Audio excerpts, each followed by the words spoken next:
কৃষ্ণ ঈশান, আর একটা পৌণ্ডরিক কৃষ্ণ, পৌণ্ডরিক কৃষ্ণ, আর একটা অসুর কৃষ্ণ।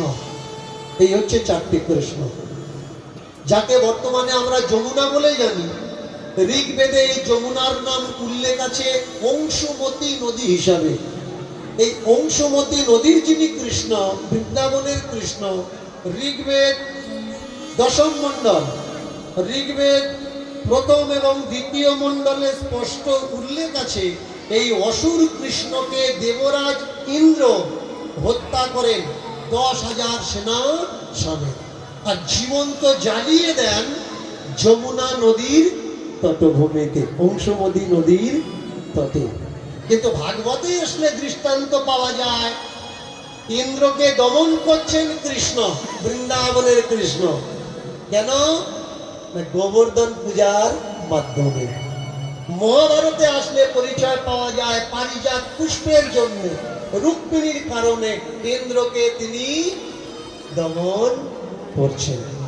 আসলে ব্যাপারটা জড়িঘণ্ট আমাদের কাছে হয়েছে কেন? আমরা ঠিক ভালো করে স্টাডি করি। যিনি পৌণ্ডরিক কৃষ্ণ, আমাদের এই যে দেশ, এই দেশ, এই দেশের ঐতিহাসিক নাম কি? হিস্টোরিক্যাল এভিডেন্স, পুরানো নাম কি? আমাদের এই দেশের নাম, পুরানো নাম ভারতবর্ষ নয়, ইন্ডিয়া নয়। আমাদের এই দেশের নাম পৌণ্ডবর্ধন। বাহ বাহ বাহ বাহ। আমাদের এই দেশের নাম পৌণ্ডবর্ধন, পৌণ্ডভূমি। আর এই পৌণ্ড বংশে জন্মগ্রহণ করেন এক ঋষি, বলশালী, বীর্যশালী, তপবান, গুণবান, যার নাম বর্তমানে গঙ্গাসাগর, কপিল মুনি। কপিল মুনি। আমরা অনেক কিছু জানি, কিন্তু কপিল ভগবানের সম্বন্ধে আমরা কেউ জানি না, কারণ কপিল আমাদের বাড়ির ছেলে। তাই ইতিহাস চাপা দিতে দিতে কোন সময় কপিল চাপা পড়ে গেল। কপিলের ছোট ভাইয়ের নাম হচ্ছে কৃষ্ণ, পৌণ্ডরিক কৃষ্ণ। এই পৌণ্ডরিক কৃষ্ণের সঙ্গে ভাব হয় কার? রাধা। কি এই রাধা তত্ত্ব? আসুন আমরা জানবো লীলার ছোট্ট ছোট্ট প্রাঙ্গণ দিয়ে, মাধ্যম দিয়ে।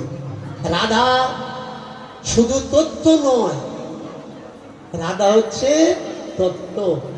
রাধা শুধু এলিমেন্ট নয়, Radha is a not element, not a element. Radha not a element, Radha is a big energy source, energy source Radha.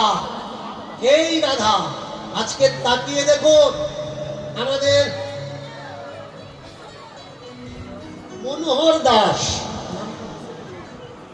মনোহর দাস, এই মনোহর দাস জগন্নাথের দিকে এগিয়ে যাচ্ছেন আর বলছে, ঠাকুর তুমি যদি আমাকে না নিয়ে যাও, আমি গেলে ফিরে আসবো, আর তুমি যদি আমাকে নিয়ে যাও,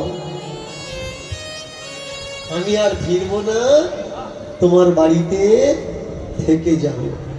তাই আমি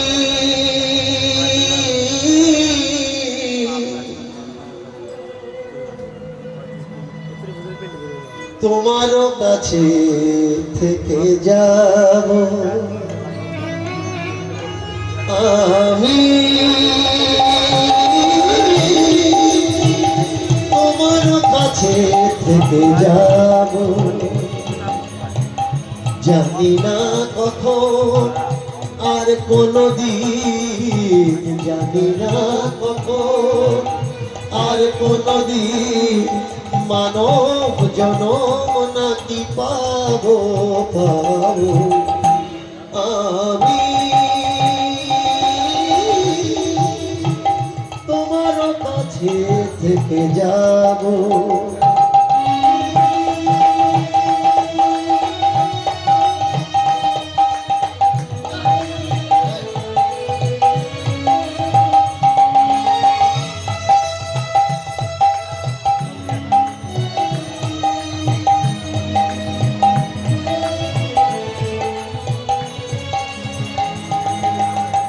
তোমার কৃপা হলে